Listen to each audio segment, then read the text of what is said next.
Hello everyone, I'm Dr. Surbhi Gupta, your pediatrician. Welcome to you all on my channel I Care My Child.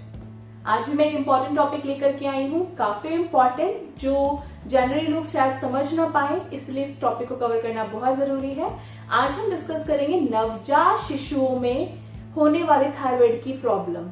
जी हाँ, नवजात बच्चों को भी हो सकती है हाइपोथायराइडिज्म की प्रॉब्लम, और ये कई बार हम इग्नोर कर जाते हैं या समझ नहीं पाते हैं, और जब तक समझते हैं तब तक देर हो चुकी होती है।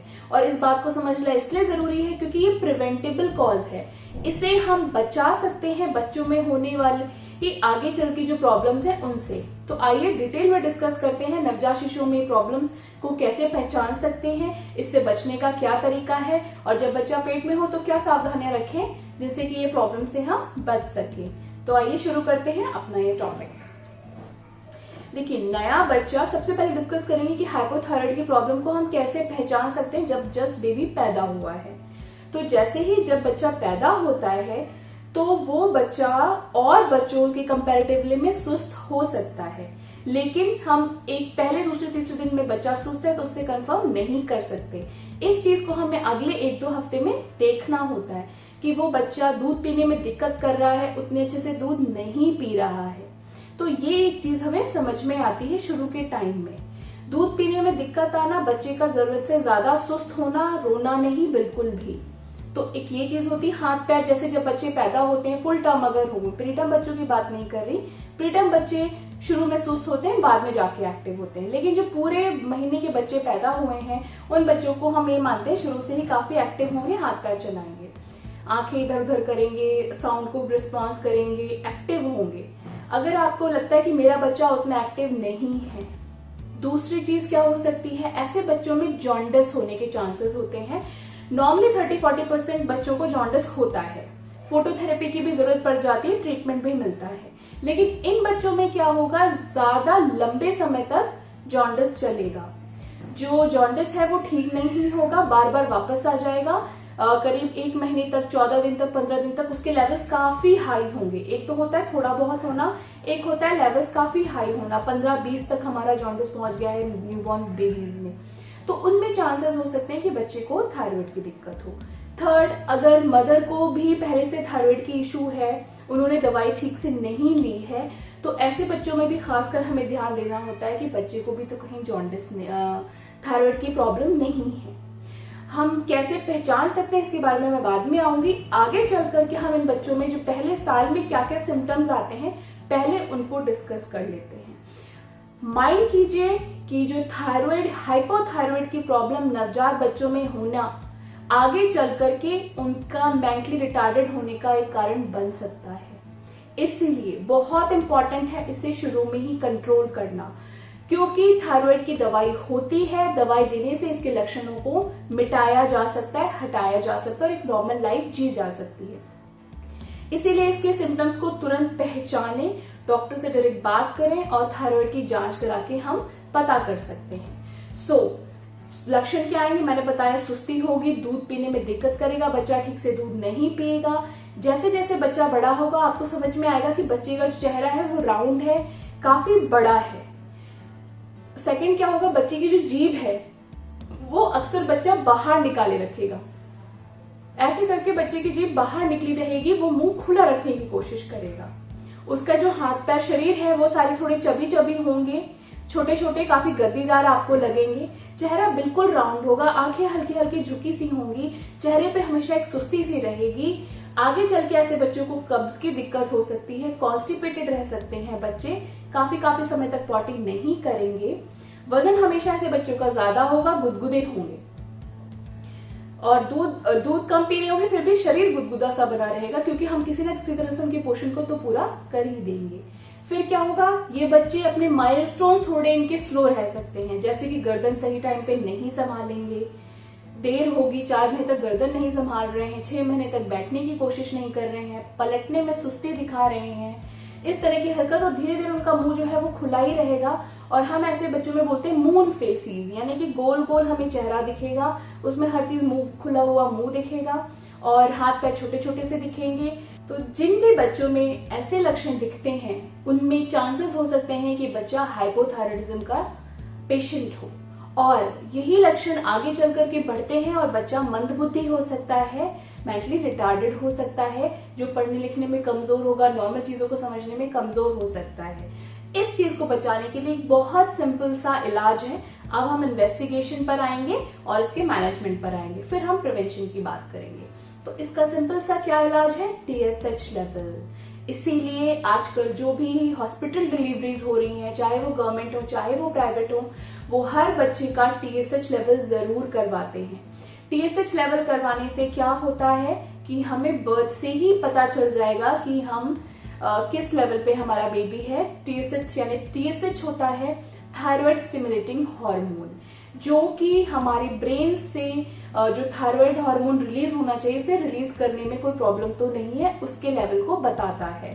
तो इसकी नॉर्मल वैल्यू जो हम बच्चों में मानते हैं, बर्थ जो न्यूबॉर्न एकदम बर्थ वाले बेबीज हैं, लेस देन 10 से कम बिल्कुल नॉर्मल होती है।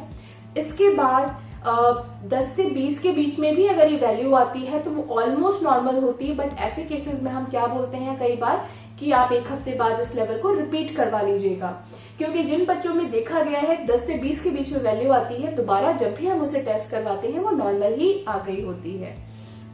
और 10 से नीचे कोई भी वैल्यू, लगभग 10-11 के आसपास कोई भी वैल्यू न्यूबॉर्न बेबी में TSH की नॉर्मल है, यानी बच्चा खतरे में नहीं है, तो फिर हम डरेंगे नहीं। लेकिन अगर किसी भी टाइम पर बच्चे की वैल्यू 20 से 40 के बीच में आए, हमने न्यूबॉर्न बेबी का टेस्ट करवाया TSH का ब्लड में और वो 20 से 40 के बीच में आया, पहला सैंपल जो हम लेते हैं वो कॉर्ड से ही ले लेते हैं।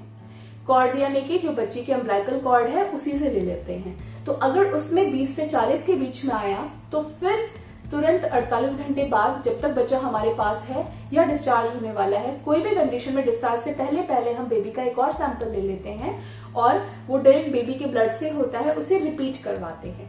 अगर उसमें ये वैल्यू कम आ जाती है 20 से, तो फिर खतरे की कोई बात नहीं होती और एक हफ्ते बाद हम फिर से वैल्यू कराने के लिए बोलते हैं। लेकिन अगर किसी भी हालत में 40 से ज्यादा TSH लेवल आए तो हमें मेडिसिन स्टार्ट करनी होती है, और ये भी हम तुरंत दोबारा रिपीट करके भी वैल्यू स्टार्ट कर सकते हैं मेडिसिन को। तो इसकी मेडिसिन क्या होगी? L-थायरॉक्सिन। L-थायरॉक्सिन हम देते हैं, जो अलग अलग ब्रांड नेम से मिलता है, वो इमीडिएटली हम बच्चे में स्टार्ट कर देते हैं। फिर एंडोक्राइनोलॉजिस्ट के पास बच्चे को भेज सकते हैं या उनसे बात करके आगे का प्लान डिस्कस कर सकते हैं। जिन बच्चों में इतना हाई TSH आता है उनकी और भी इन्वेस्टिगेशंस करानी पड़ सकती हैं, जैसे थायराइड का scan, nuclear scan, T3 level, T4 levels, ये हमें देखने होते हैं। और आगे इन बच्चों पे बहुत ज्यादा ऑब्जर्वेशन की जरूरत होती है, और जो बच्चे ट्रीटमेंट लेते हैं उनके समय समय पर TSH की जो वैल्यू है उसे रिपीट करवाना होता है ब्लड में। कई बार ये ट्रांजिएंट भी होता है। अच्छी बात ये है कि कई बार ट्रांजिएंट होता है जो 1-2 महीने में भी ठीक हो जाता है, फिर बच्चे को आगे कभी दवाई की जरूरत नहीं पड़ती है। लेकिन कुछ बच्चों में आगे प्रोलॉन्ग होता है तो हमें उसके अकॉर्डिंग ही मेडिसिन देनी होती है। लेकिन खास बात यह है कि आप इसके ट्रीटमेंट को कभी अपने हिसाब से नहीं बंद कर सकते, डॉक्टर की सलाह हमेशा लेते रहेंगे। और सबसे अच्छी बात कि दवाई का असर इतना अच्छा होता है कि जो बच्चे दवाई लेते हैं, जिनका TSH लेवल नॉर्मल रहता है, वो आगे चल के उनकी ग्रोथ बिल्कुल ठीक रहती है, उनका मेंटल डेवलपमेंट बिल्कुल नॉर्मल हो जाता है। जो सिम्टम्स हैं जो मैंने अभी डिस्कस किए थे, जैसे कि दूध पीने में दिक्कत होना, बच्चे का सुस्त होना, माइलस्टोन्स का डिलेड होना, वो सब ठीक हो जाता है। तो this is a very good disease, क्योंकि it is a preventable disease, it can be cured by medicine. So आपके बच्चे के जो आगे की फ्यूचर को बहुत अच्छे से हम ठीक कर सकते हैं जस्ट एक जांच से। बर्थ के टाइम पे जरूर अपने डॉक्टर से पूछिए, डॉक्टर साहब आपने मेरे बच्चे का TSH लेवल चेक किया? डॉक्टर बोलेंगे हाँ ये किया था, ये रिपोर्ट आई है, तो आप सेटिस्फाई हो जाएंगे। आप प्रिवेंट कैसे कर सकते हैं? प्रिवेंटेबल में देखिए एक ही चीज होती है कि मदर से बच्चे में आने के भी कुछ % चांसेस होते हैं। तो जो भी हमारे डियर मदर्स हैं, अगर प्रेगनेंसी प्लान कर रहे हैं तो उससे पहले अपना थायराइड जरूर एक बार देख लें।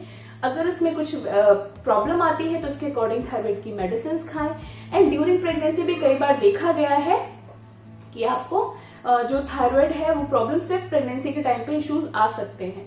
तो हमें पूरी प्रेगनेंसी में अपने TSH लेवल को, ये मदर्स के लिए मैं बता रही हूँ, जो लेडीज, जो मदर्स प्रेग्नेंट हैं, जो वुड बी मदर्स हैं, प्रेग्नेंट लेडीज को अपने ब्लड में थायराइड लेवल, TSH लेवल 2.5 से कम ही मेंटेन करना होता है। अगर इससे ज्यादा आता है या 3 से ज्यादा तो बिल्कुल नहीं होना चाहिए, 3 से ज्यादा आता है तो हमें थायराइड की कुछ मिनिमम डोज पे रखा जाता है, यानी थायरॉक्सिन की कोई दवाई दी जाती है। वो हमें टाइम टू टाइम खानी है, इसकी डोसिंग जो होती है वो डेली के हिसाब से होती है, वो खानी है और समय समय पर अपने TSH लेवल्स को चेक कराते रहना है। ऐसा करने से आप भी स्वस्थ रहेंगे और आपका होने वाला बच्चा भी। तो याद रखिए, हमें 3 लेवल्स पे समझना है कि थायराइड की प्रॉब्लम हमारे बच्चे को है या नहीं। जैसे ही हमारा बेबी पैदा होता है उससे लेकर के आगे की ग्रोथ पे हमें ये चीजें ऑब्जर्व करनी, जो मैंने आपको पहले भी बताई हैं कि जब भी आपका जैसे ही बेबी पैदा हुआ है तब से उसकी एक्टिविटी पर ध्यान रखें। अगर हाइपोथायराइड की प्रॉब्लम होगी तो बच्चे में सुस्ती ज्यादा होगी, वो फीड करने में प्रॉब्लम करेगा। अगर बेबी को जॉन्डिस होगा तो वो ज्यादा लंबे समय तक चलेगा। आगे चल करके बच्चे के जो माइलस्टोन्स हैं वो डिलेड होंगे, जैसे बच्चा जल्दी स्माइल नहीं करेगा, गर्दन 4 महीने तक नहीं संभालेगा, 6 महीने में बैठने की कोशिश नहीं करेगा और बोलने की जो आवाज है वो भी ठीक नहीं निकलेगी। जब बच्चा रोएगा भी तो आवाज में बहुत भारीपन होगा। और अगर हम फेस देखेंगे बच्चे का तो बहुत राउंड होगा, चबी चबी होगा, बच्चे का मुंह हमेशा खुला रहेगा, जीभ बाहर निकली रहेगी, जो उसके हाथ पैर होंगे वो छोटे छोटे शॉर्ट और चबी चबी होंगे। और अगर हम यहाँ तक नहीं समझ पाए तो आगे चल करके बच्चे को मेंटल रिटार्डेशन या मन बुद्धि की प्रॉब्लम हो सकती है। तो तुरंत इस प्रॉब्लम को समझें और उसका इलाज करवाएं। और अच्छी बात यह है कि हमारे पास इसका इलाज है, इसलिए पैदा होते ही डॉक्टर से डिमांड करिए, सर मेरे बच्चे का थायराइड का लेवल हुआ, TSH लेवल चेक हुआ या नहीं, अगर हुआ है तो उसकी वैल्यू क्या है।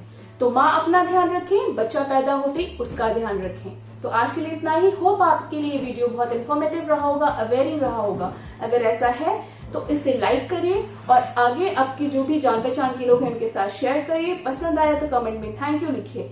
ऐसी प्रॉब्लम से रिलेटेड अगर आपको मुझसे कोई बात करनी है तो आप आ सकते हैं बुक अपॉइंटमेंट के थ्रू। पहले मेरी वेबसाइट पर जाइए ikmychild.com, वहां पे बुक अपॉइंटमेंट के थ्रू टेली कंसल्टेंसी से आप मुझसे बात कर सकते हैं। आज के लिए इतना ही। Thank you very much.